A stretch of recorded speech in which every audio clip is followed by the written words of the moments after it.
Well, welcome. Welcome to the 10th Annual Westover Capital Economic Summit.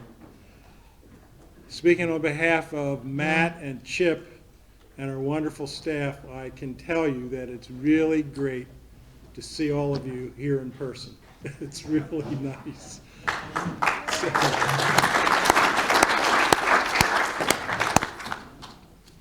We have many, many clients, old friends, some new friends here visiting, and I want to give a special shout out to a couple of them, if you will, please. First, I want to start with folks behind the scene that really help us, the Wilmington Country Club, who puts on this magnificent event.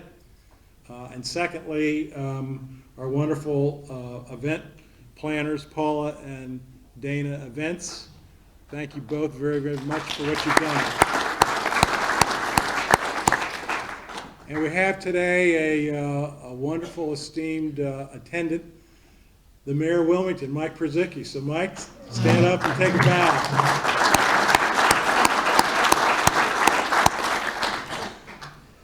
bow. Since our last summit in person in 2019, Westover has added several people to our wonderful staff, and I just want to give them a shout out. First, Kelly Dorn over here with the waving hand.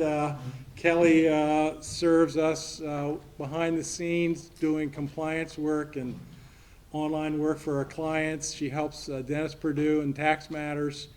And I love people with interesting backgrounds. So here Kelly is, having worked 6 years at Rockefeller Trust and Trust and Administration, and she helps me in those kinds of things for our Westover clients. But her major in college was a Bachelor of Fine Arts from the Pratt Institute in Brooklyn, with a minor in sculpting. So shout out to you. And shout out also to Dennis Perdue. Dennis, where are you? Are you here? Dennis, stand up, please.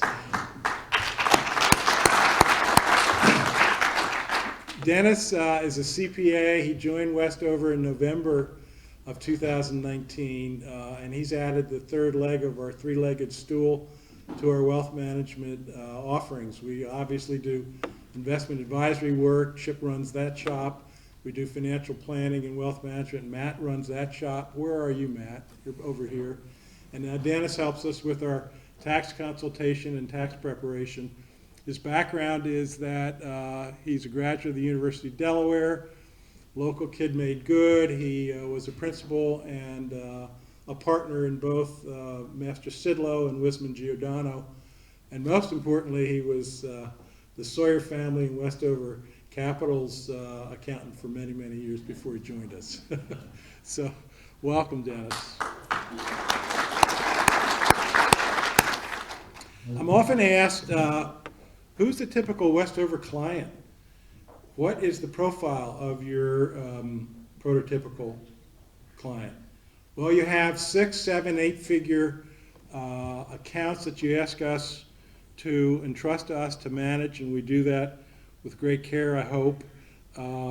We've just spent 3 months talking with you in regard to our annual reviews.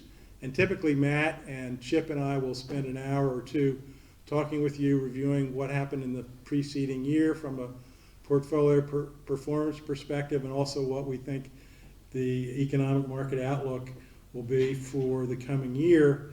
And when the last of those reviews was ended last week, we did a little debriefing amongst ourselves, and we came up with certain traits that you all have. And this is sincere, and I want you to think about this.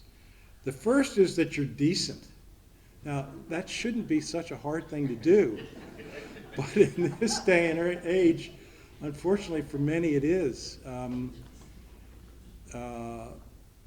Believe it or not, the word slimeball has been used in political discourse now by both the Republicans. President Trump called James Comey a slimeball, and by the Democrats, Senator Robert Menendez of New Jersey, when running against a Republican, referred to him as that. You guys are decent, you're civil, so thank you. The second is that you're open. You're open to new ideas. You're open to hearing new ideas, and even sometimes those that you may not agree with. And that, again, is a comment on your integrity as far as we're concerned. And the third is you're intellectually curious. When we talk with you, we find out so many things. Every client has a different story. You love to travel, you love to explore, you love to be stimulated by new thoughts and ideas, and we thank you for that. But finally, the most important thing to us is that you have a real concern for your own families, and many of you for the community in which you live, and the services you can afford those communities. I would be remiss if I didn't say, for example, Charlie McDowell. Charlie, where are you? You're right here. Charlie McDowell is running a remarkably large, important project called Reach Riverside on the east side of Wilmington. I could go on and on and on, but you get the idea. So, I didn't pay him for that plug. So if you're not a Westover client and our message resonates with you, please check one of us out after the talk today. Speak with us over cocktails. We would love to see if we could be a fit for you. You know, the clients that we do have done such a nice job trusting us that we were the largest growing registered investment advisor in Delaware last year for advisors for $100 million. So thank you. Now to the speaker, Greg Valliere. We've had some wonderful speakers in the past, and Greg has graced this stage twice before, in 2013 and 2016. And it's not a coincidence that he comes back again, because we send surveys out. You'll get one probably tomorrow or the next day, and we ask you a series of questions, one of which is, what did you think about the speaker? And universally, Greg, the comments we receive about you are really positive. So it's great to have you. He, if you don't know, he is the policy strategist for AGF Investments. He joined them as the chief U.S. policy strategist in 2019. He's been advising investors about Washington policies for more than 30 years. He's a regular contributor to CNBC, CNN, Fox, Bloomberg, and he brings a unique perspective to investors by analyzing the policies and practices in Washington and relating those to your everyday occurrences. And what I especially like is that there's no spin. It's not a leftward spin or rightward spin. It's just, this is the way it is. You can like it, you can't. This is the way it is. So I appreciate that. He's got a lot to talk about today, doesn't he? Think about the issues of the day. We've got inflation at 8.5%, which is the highest rate in 40 years. We've got mortgage rates, which are now over 5%, and you say, well, what's wrong with that? Well, what's wrong with that is that 15 months ago, they were the lowest in history. And now they're the highest they've been since 2011. We've got Federal Reserve, who's embarked on taking away the punch bowl and administering, some would say, a little bit of castor oil to try to keep inflation in check. We've got a yield curve that's inverted that may suggest that we have a recession on the rise. It may not. We had an article today in the Wall Street Journal suggesting that the Fed's challenge for avoiding a recession is going to be a tough one, a very tough one. Energy prices have gone up 32% in a year, 32% in a year. There are 11.3 job openings, jobs going waiting. That's 4 million more than before COVID. And speaking of COVID, the government, both Republicans and Democrats, for good reasons and not, have added $6.4 trillion to our federal deficit trying to attack COVID. As I was thinking today, I was trying to put that number in some kind of a perspective. You say a number, 6.4 trillion, what does that mean? So here's what it means. If you took $1 trillion bills and you put them end to end, they would stretch out exactly 96,906,656 miles further than from the Earth to the Sun for $1 trillion.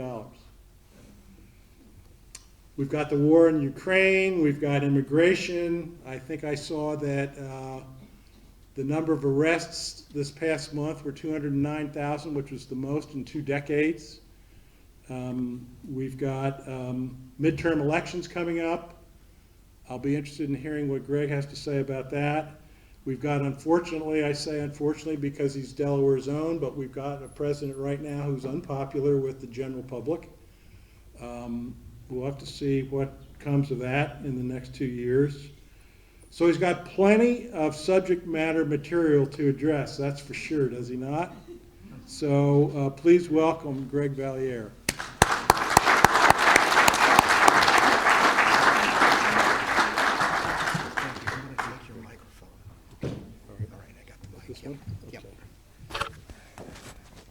Excuse me 1 second. Get this on. Yeah, I'm going to use it. Well, first of all, happy to be out of Washington in a place where people are decent and civil. That was that's quite a change for me. So very glad to hear that on this lovely spring afternoon. Good to see all of you and my friend Murray, and I'm so happy to hear your firm is doing well. Couldn't happen to a nicer person. I have to excuse myself initially. I have a scratchy throat. I've been running a lot this spring, and the pollen is off the charts. So every morning I wake up with a scratchy throat because I've been breathing in pollen. So please excuse that. Well, needless to say, there's an enormous amount, as Murray said, of things to talk about. And quite candidly, even though I'm a glass half full person, I like to see a glass half full or 3/4 full. It's a real challenge this afternoon to talk about things in a positive light. There are a lot of things going on that I consider deeply troubling, starting obviously with this horrible, barbaric war in Ukraine. I wish I could tell you that the war will end soon, but I've talked to people in the administration who are increasingly worried that the war could be a protracted one for weeks or months before there's any resolution. Both sides, I think, have big vulnerabilities that will be exposed. I think right now Ukraine has to worry that the next huge battle in the Donbass area is on fairly flat ground, not a lot of forest, different from the territory around Kyiv, where the guerrilla tactics worked devastatingly well for the Ukrainians. I think also the supply lines for the Ukrainian forces in the Donbass area have to go through hundreds of miles to get there, whereas the Russian supply lines are a lot closer. Although losing a big ship certainly hurt their morale beyond any question. I think the Russians have negatives as well, including morale of its troops, most of whom were told this was going to be a peacekeeping effort. They had no idea what they were getting into. I think it's logical to say that Ukrainians, men, women, young, old, are willing to die for their country. I have to ask the question, how many Russians are willing to die for Vladimir Putin at this time? I would submit probably not very many. So with bad morale on the battlefield, I think the Russians also have to worry about the sanctions. Not a lot of publicity in the last couple of weeks on the sanctions. Putin seemed to think he could survive them. Well, there was one heck of a story this morning in the New York Times. I highly recommend talking about what the sanctions are doing to Russia right now. People not having the standard of living and nowhere close to the standard of living they were used to, not having credit cards, not having goods, Russian businesses facing high unemployment. I think the sanctions, and I said this when the war began, I think the sanctions will lead to a depression, capital D, a depression for the Russians by the end of the year. They've been cut off so badly. Putin, I think, recklessly thought that NATO would not be united, and NATO is very much united. And while I may say a few critical things about Joe Biden this afternoon, I give him credit for putting NATO together. Even Germany has been maybe dragged kicking and screaming on energy, but even Germany has been a pretty good member of NATO. And I think that came as a shock to Putin. I think that the seeds have been planted for an eventual deal. I've been saying this for a while, and obviously there's no deal, and there won't be any imminently. But I think the seeds are there. That would include Zelensky, what a great, great hero, deciding that he would be willing to make a commitment that Ukraine would not join NATO. That's something that I think would be in a final agreement. There would have to be some security arrangements for Ukraine. I think that the Russians, though, are going to insist on at least a sliver of land in the east, in the Donbass area, which they already occupy largely. There's not a lot left, of course, in Mariupol, but I think the Russians would insist on some of that territory as part of any deal.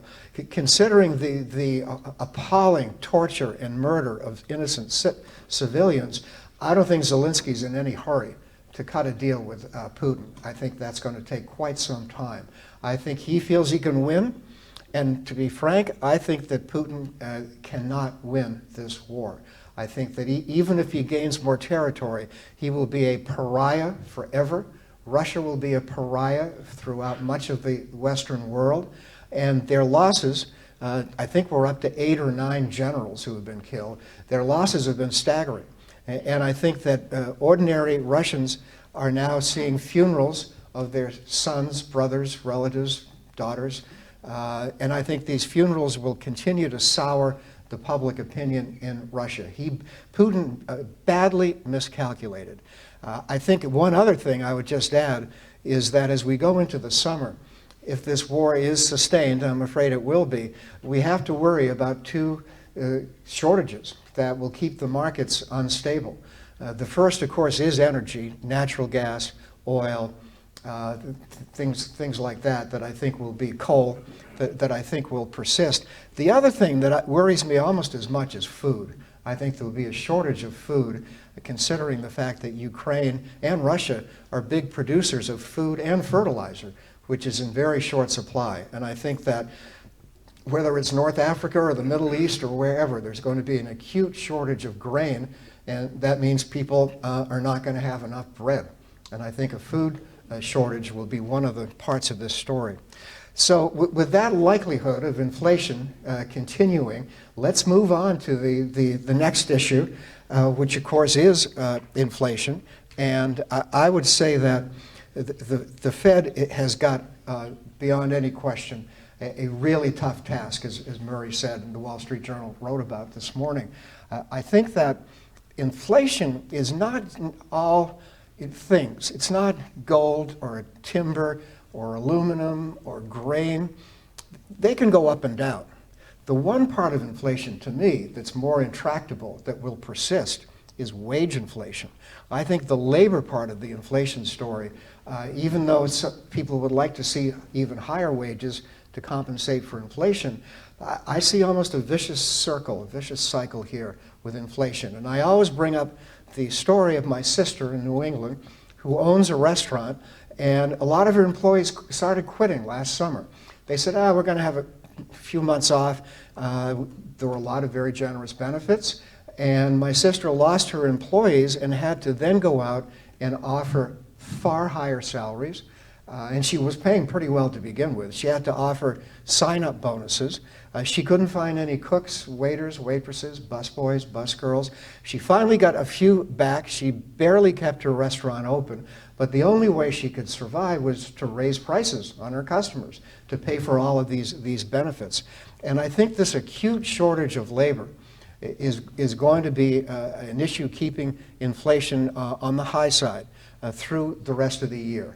We're going to see big COLA increases, cost of living adjustments.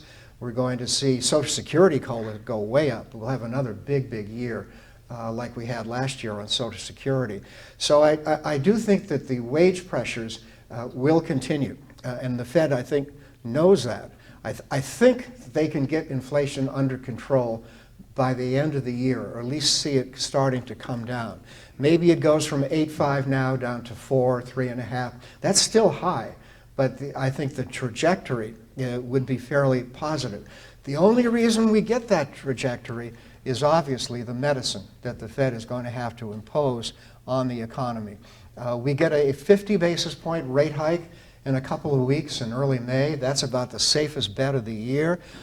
In fact, there was one Fed governor yesterday said, well, why don't we make it 75? And I think Jerome Powell, the Fed chairman, would not want to surprise the markets. That's a cardinal sin for a Fed chairman or chairwoman, is to say, here's a surprise.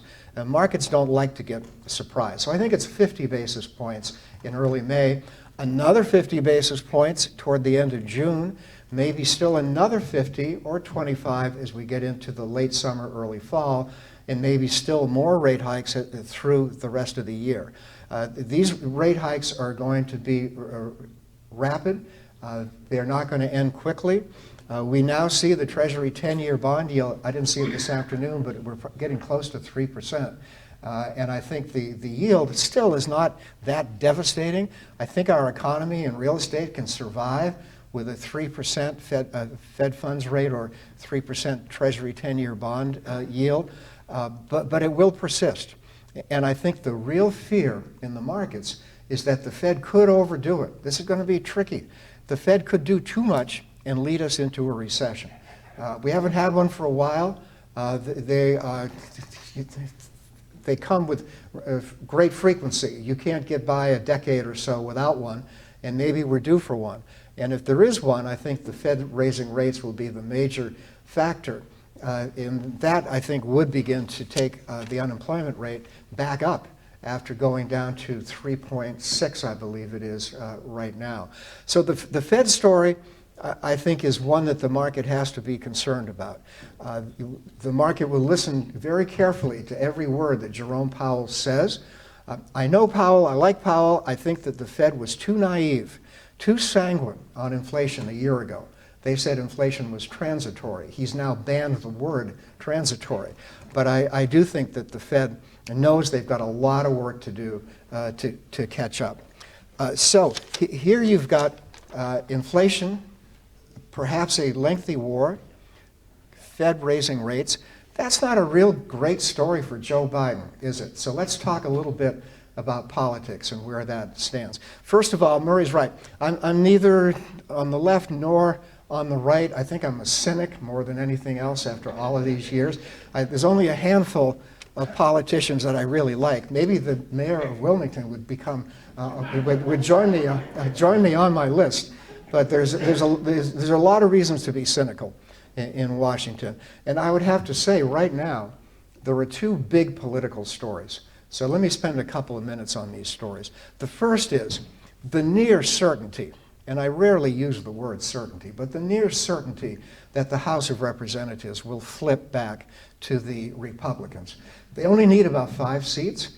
I said all during the winter they probably would, and I said maybe the Republicans would pick up 15. I was way too low. I've been talking to people on Capitol Hill now who feel that it might be more like 25 or 30 seats. Many reasons. First and foremost is just historical patterns. Every first-term president in his first midterm election usually loses 20 or 25 seats. That's to be expected. We also have some redistricting. I keep changing my mind on redistricting. The news story now is that the Supreme Court has allowed House members and state House members to set the districts. So I think Republicans will probably gain a handful of seats from redistricting, which of course comes from the census of a year or so ago and gave more seats to a state like Texas. You also have, in addition to redistricting and the historical trend, you also have a lot of issues that are not breaking well for Joe Biden. First of all, the issues themselves. We've talked about inflation.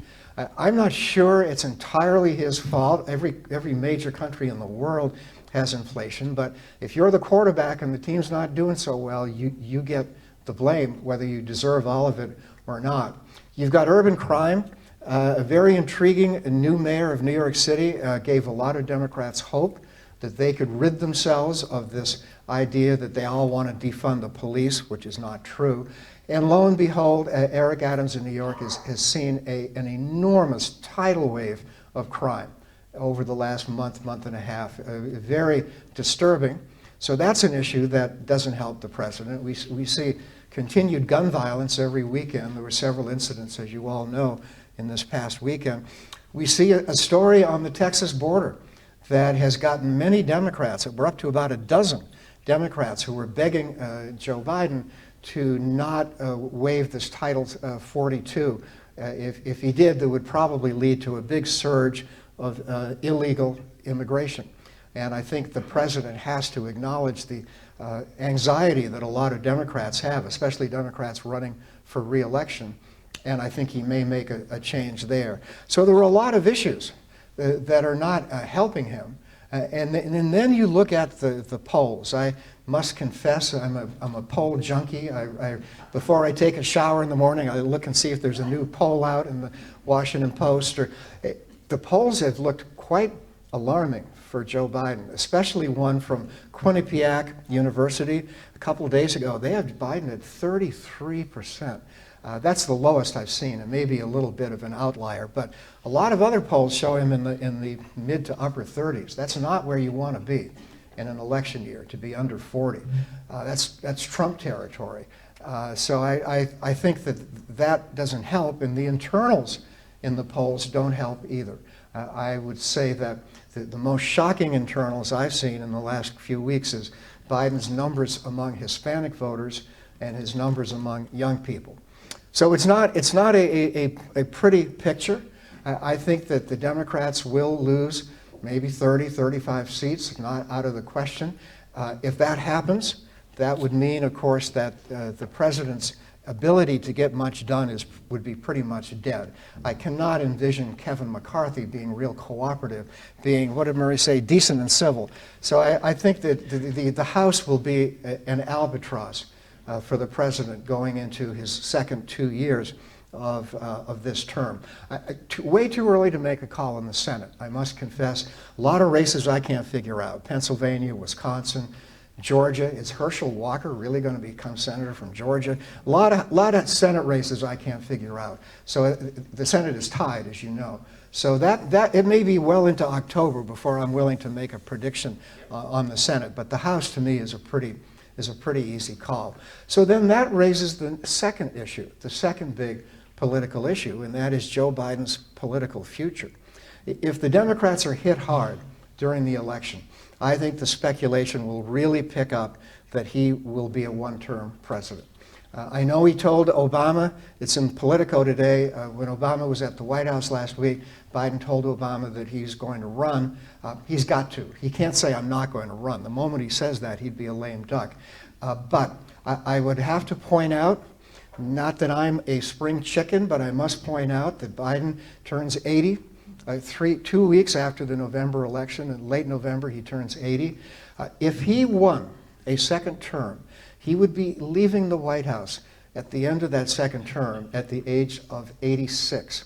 That's pretty old, and that's pretty unprecedented in most political history. So I think that it's not just age. I think his health's okay. I mean, everyone speculates about his cognitive abilities, but I'm not a doctor. I have no idea. I have friends who have been in meetings with him who have told me he's sharp, he's on top of the issues. But that's a big issue for Fox. They're going to make a big deal over maybe some cognitive problems for Biden. But I think his bigger problems are going to be the movement away from him on so many issues. One last thing I'll say on politics. I'm a political junkie, as you may know. I would say that the one thing I can't understand about Biden, who's an amiable guy, decent guy, is that he ran as a moderate. He got inaugurated as a moderate, and then by March or April, he embraced the progressives. And embracing the progressives backfired on many issues. If you look at some of the key issues that the progressives have been fighting for, they failed on most of them. Defund the police, failed. Wealth tax, failed. Medicare for all failed. The list goes on and on and on of things that the progressives wanted that Biden endorsed and didn't get. And it energized, it motivated a rambunctious senator from West Virginia. Don't get me started on all of the stuff I know about Joe Manchin, but I think it pretty much doomed the president to a reputation that he couldn't get much done. In fact, he did get quite a few things done, including putting NATO together, including aid for infrastructure, things like that. So if Biden decides not to run, that's my bet, and you can hold me to it. If he decides not to run, the obvious question is, who's going to replace him? I must tell you that many Democrats in private who tell me they think Biden's not going to run also tell me they've been disappointed with Kamala Harris. I have other friends who think she's becoming more seasoned. Maybe she's starting to show a little more gravitas, but the consensus is she has not been dazzling in her first year and a half. So I'll be damned if I can figure out who would replace him. The Washington Post this weekend ran a list of the 10 most likely replacements. Number 2 was Buttigieg. Harris was 3rd. Who else? Elizabeth Warren was 4th. Amy Klobuchar was on the list. And someone no one's heard of, who I think is intriguing, the governor of North Carolina, Roy Cooper. I think he could be a player. But this is not the 1927 Yankees in terms of a really strong bench here. I'm not sure who is on the bench for the Democrats. Well, while I'm right at it, let me just say, I'm not convinced that Donald Trump is going to run. He says he's going to, but he has a mountain, a tidal wave of litigation that he faces, some of it going back to January 6th. Some of it is attempted intimidation of officials in Georgia. There's a long list of things, some of his tax practices, a case that stalled out but now has been revived again in New York. So there are issues with Trump. And in terms of age and health, Trump turned 76 in a couple of months, and he does not appear to go to the gym with any regularity. Let's put it that way. So I'm not sure he's going to run. And if he doesn't, there's a dozen Republicans, just as there are a dozen Democrats, who are itching, salivating to run for the presidency, headed by, of course, Ron DeSantis in Florida, a very provocative guy who has desires on the White House, not well concealed desires, and I would say the same about Ted Cruz and Josh Hawley and a whole bunch of others. So a very uncertain political climate.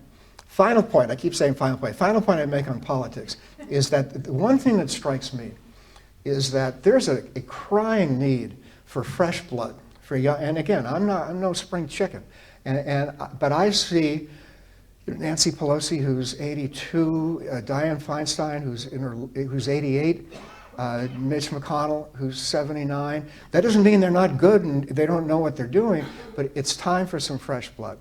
I think both parties need desperately to show some fresh blood, maybe get younger people more energized in the entire political process. Well, enough on the political side of the story. Let me just take a quick look at this. Let me just finish with a couple of positive things, because I haven't exactly been a ray of sunshine this afternoon.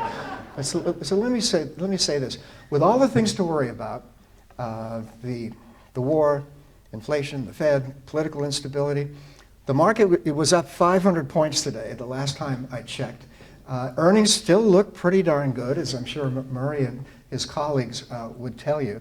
The budget deficit, believe it or not, is plummeting. Receipts are quite strong.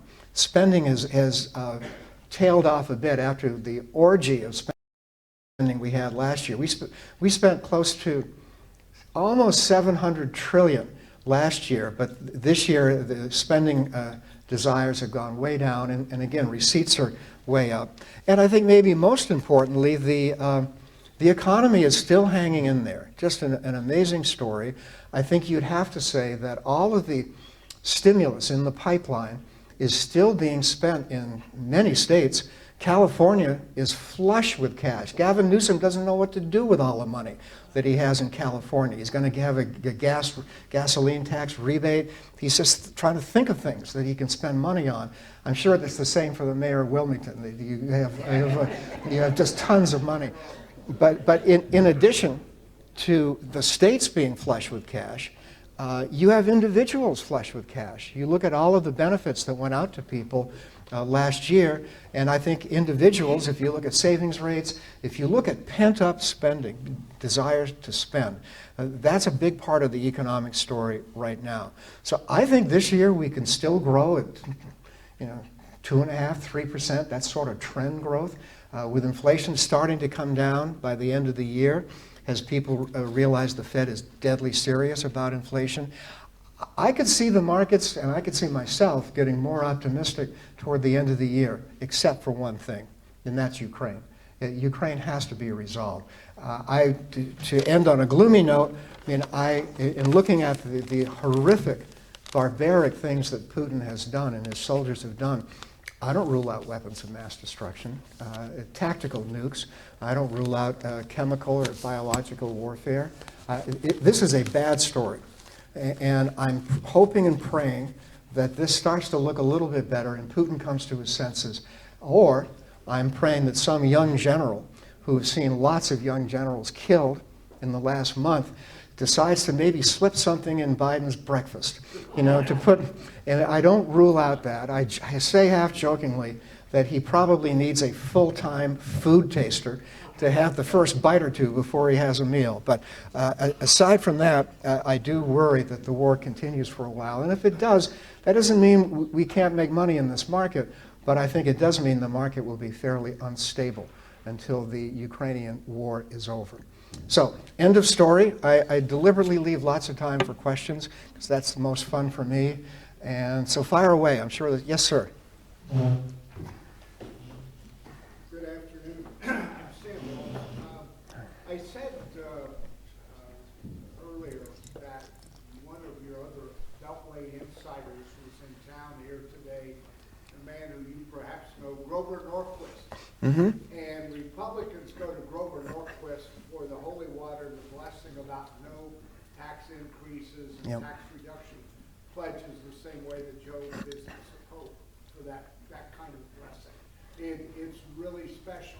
That really begins to bring up the issue of taxes. Yep. And what do you, with the prospect of the House flipping, the Senate flipping, would we expect to see longer term any structural changes in tax patterns, particularly given the size of the deficit that Joe would be leaving behind?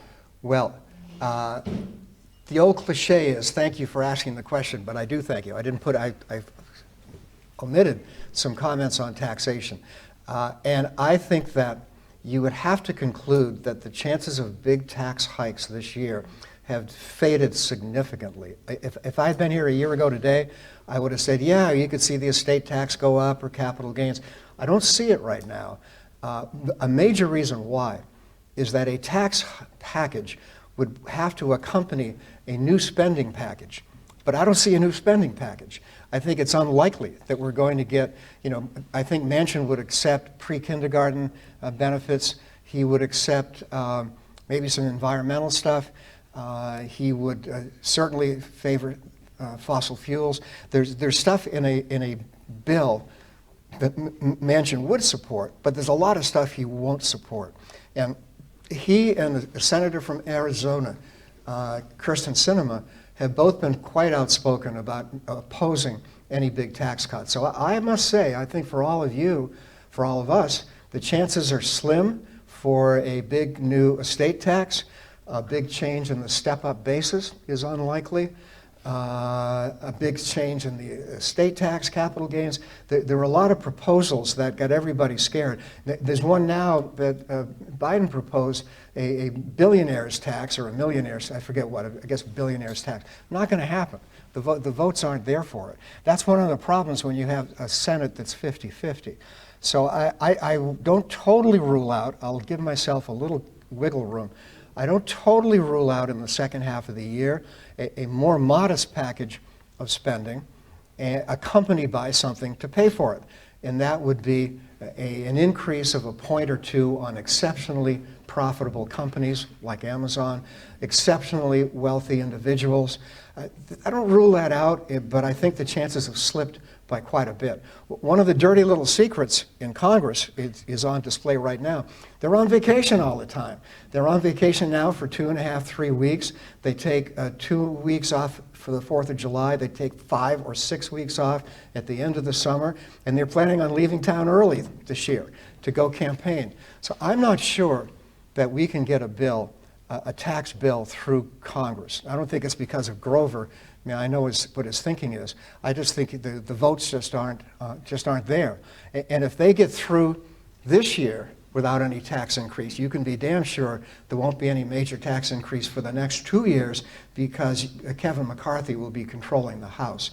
So the threat on taxes has diminished greatly. I think the chances are not quite as high that we'd do that. That also probably dooms the Janet Yellen international tax proposal. So again, if forced to bet, I would bet we may not get anything on taxes. Yes, sir.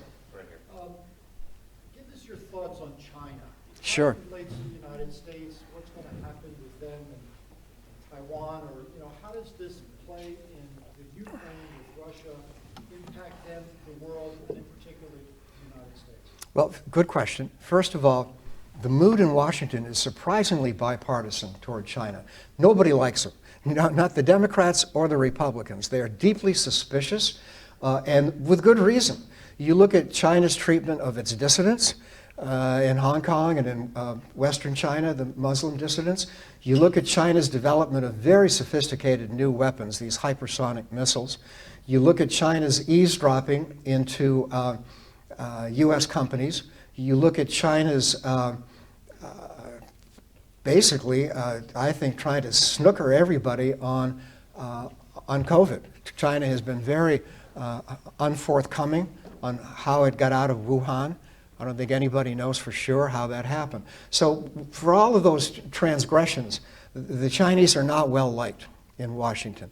Now, does that mean we can't do business? No, I think we still could do some business. But the next big move in Washington in the next year or so will probably be a bill to help manufacturers compete better with the Chinese. I think there's a feeling that has to come. The big question, obviously, is Taiwan. I mean, that's the big issue. My sense is, and I could be wrong, I could be naive, my sense is that what's happened in Ukraine has shown Xi, the Chinese president, that it is perhaps foolhardy to go after Taiwan in terms of the sanctions that China would get hit with. And militarily, I mean, how are the Chinese going to take Taiwan? An amphibious landing? I'm not quite sure how that would work. So I think that Xi and the Chinese are patient. I don't think he's in any great hurry to go after Taiwan. I think the Chinese are far more pragmatic. Someone had a great line the other day. The Chinese care what's happening to the Dow Jones. Putin could care less. But the Chinese have a pragmatic streak. So I think we can coexist without any big eruption. One final point I'd make is that whenever there's not enough attention given to Kim in North Korea, he does something to get people's worked up. So he probably will be testing more missiles, including these hypersonic missiles. So he could be an irritant. But I think we could have an uneasy relationship with China without any overt hostilities. Yes, sir. Thank you, sir. Great talk. My question is about unemployment, immigration, and labor markets. Rule of thumb that I've always, heard was 3.5% unemployment was like standard. There's 3% of the people in the world, in our country, who aren't looking for jobs. Mm-hmm. And that's about where you said we are right now. Labor costs are high. Yep. They're rising. Employers are struggling to find employees. And so why doesn't it make sense to loosen immigration policy to reduce labor costs? I understand the politics Yep. of it, but from an economic and labor market productivity, production standpoint? Your thoughts? I could not agree with you more. I have friends in California where you can't find any labor, home construction, service sector, an acute shortage of labor, not just California, but everywhere. And yet at the same time, we're aggressively, the Trump administration aggressively cut back on immigration, legal and illegal. So I would make an argument that it would be helpful for the economy to get more workers in. You know, legal is better, obviously, but I would say that it's something the country needs. And you know, if immigrants come in and help pay for my Social Security, that's fine with me. You know, I have no problem with that. But it is a red-hot political issue. I think it's one of the reasons why Trump won his first term as president. I think that he will go back to that time and time again, claiming the country's overrun. And you know, we're going to see a lot on TV this summer of hundreds of thousands of young kids coming into the U.S. illegally. And it's just too emotional an issue to address it. But from a dispassionate standpoint, I think more immigration would help our labor market probably subdue inflation, keep inflation a little lower. But yes, to you, sir, and then you. Yep. Is Joe Biden likely to loosen up a little bit on energy self-sufficiency to open our oil pipelines and power plants? What an irony. What an irony on the energy story. So, well, the question was on energy. Are we going to loosen up our dependence on fossil fuels, things like that? So what an irony. 5 or 6 months ago, all the leaders of the Western world, the industrialized world, went to Glasgow, and they left triumphant that, by God, we're not going to use any of those damn fossil fuels anymore. We're going to stick with renewables. That's where we're going to go. So fast forward to April 19th today, and all of these leaders, Biden, Boris Johnson, Macron, they're desperate for fossil fuels. They want more fossil fuels. Macron's even going to expand nuclear power plants. But the desire for fossil fuels has now affected Joe Biden. And as we saw over this past weekend, he will open up federal land. Some, it's not as much as the industry wanted, but he will open up federal land for more drilling. This has infuriated the environmentalists who feel that he's broken a promise. He would say we have an acute crisis with gasoline, we have a war, and therefore we have to, you know, desperate times require desperate measures. So I think that Biden will probably not, it's a lose-lose for him. The industry is going to say he's not doing enough, and the environmentalists are really angry. In fact, the chief White House environmentalist, Gina McCarthy, is going to step down in the next few days, it's been reported. She, like many of the environmentalists, are very disappointed in this administration. So but he's between a rock and a hard place on that one. I see it was another hand. Yes, sir. You opened your politics segment with us saying you're going to talk about a couple items. One you didn't mention that seems to me to have a potential for really tossing things over this summer is the January 6th Commission and the possibility of public hearings. Mm-hmm. You see that shaking things up in the next few months, especially since the House will be anxious to get that done before the midterm elections. Well, first of all, I'd say on the January 6th Commission, it's been more aggressive and more productive than most people expected. They certainly have found a lot, and there's more to come. Knowing Trump, I think he'll say no matter what, it's a witch hunt, it's fake news, it's all, you know, it's all made up. And you look at the extraordinary numbers for Trump in the House of Representatives among the Republicans who would not be part of any kind of real prosecution of him. So can the evidence that's been gathered go to the Attorney General? And could this become a much bigger story? Yeah, I don't rule it out. It's been, I mean, I haven't read everything, but in reading the accounts of this, it's pretty juicy stuff, and I think some people have to be held accountable. Whether Trump's held accountable or not, hard to say, but the Democrats are putting up a bigger and better fight than I expected on this. I'm thinking particularly of possibility of public hearings and Yep. that might change Yep. how people see what's going on. The thing is, though, you could put Trump in front of a public hearing and his job numbers would go up. You know, I just, go figure. But, yes, sir. Where do you see the Yeah, I think that the new Iranian leadership has been very provocative in its rhetoric toward the U.S., but they would like a deal. Here in the U.S., there's a growing fear that the Iranians are literally only a few weeks away from developing a crude nuclear bomb. You know, the delivery system is unclear, but they're getting closer to developing a nuclear bomb. And this obviously concerns the Israelis and just about everyone else. So I think on that one, I think there still could be a deal. There'll be a lot of opposition in Congress toward it. But even if there is a deal, it would be naive to consider Iran all of a sudden an ally. They still are extremely aggressive in the Persian Gulf, hitting Israeli tankers and other oil tankers. So even if we get a nuclear deal, I wouldn't be too optimistic about the Iranians. I think they're a deadly serious adversary of ours. Other questions? I'm going to get the hook in 1 minute, so we'll take one last question. And I'm going to be around and having a beer or two, so be delighted to talk then. I saw, yes, sir. Will Hunter Biden raise his Armani suit or orange suit? Yeah. Well, it's been nice seeing you. I don't know how to answer the question. I mean, I've read a lot of accounts. The Washington Post, which is hardly a conservative newspaper, had a detailed story on Hunter Biden and his relations with the Chinese. Something smelled pretty bad.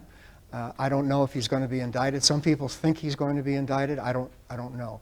But added to all of the problems Biden has, you know, the border, inflation, crime, he's got Hunter Biden. And I can guarantee you that the new House, if it's controlled by the Republicans, will immediately begin hearings, impeachment hearings on Joe Biden. And one of the issues they will hit hard on is Hunter Biden.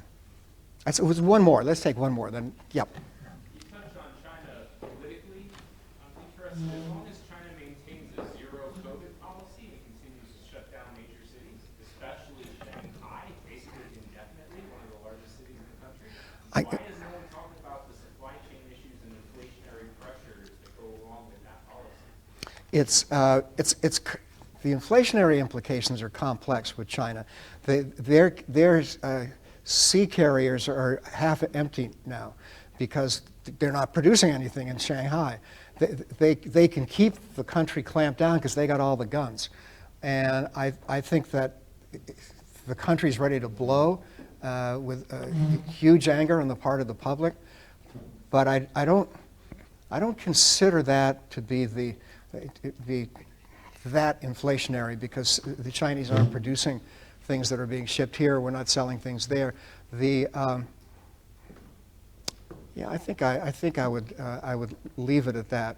But again, as I said to the gentleman over here, you can't sugarcoat China. I mean, they're hardly an ally of ours, and their unwillingness to speak out on what Putin is doing, I think, speaks volumes about where they really are. You've been a great audience. Thank you all very much. Thank you.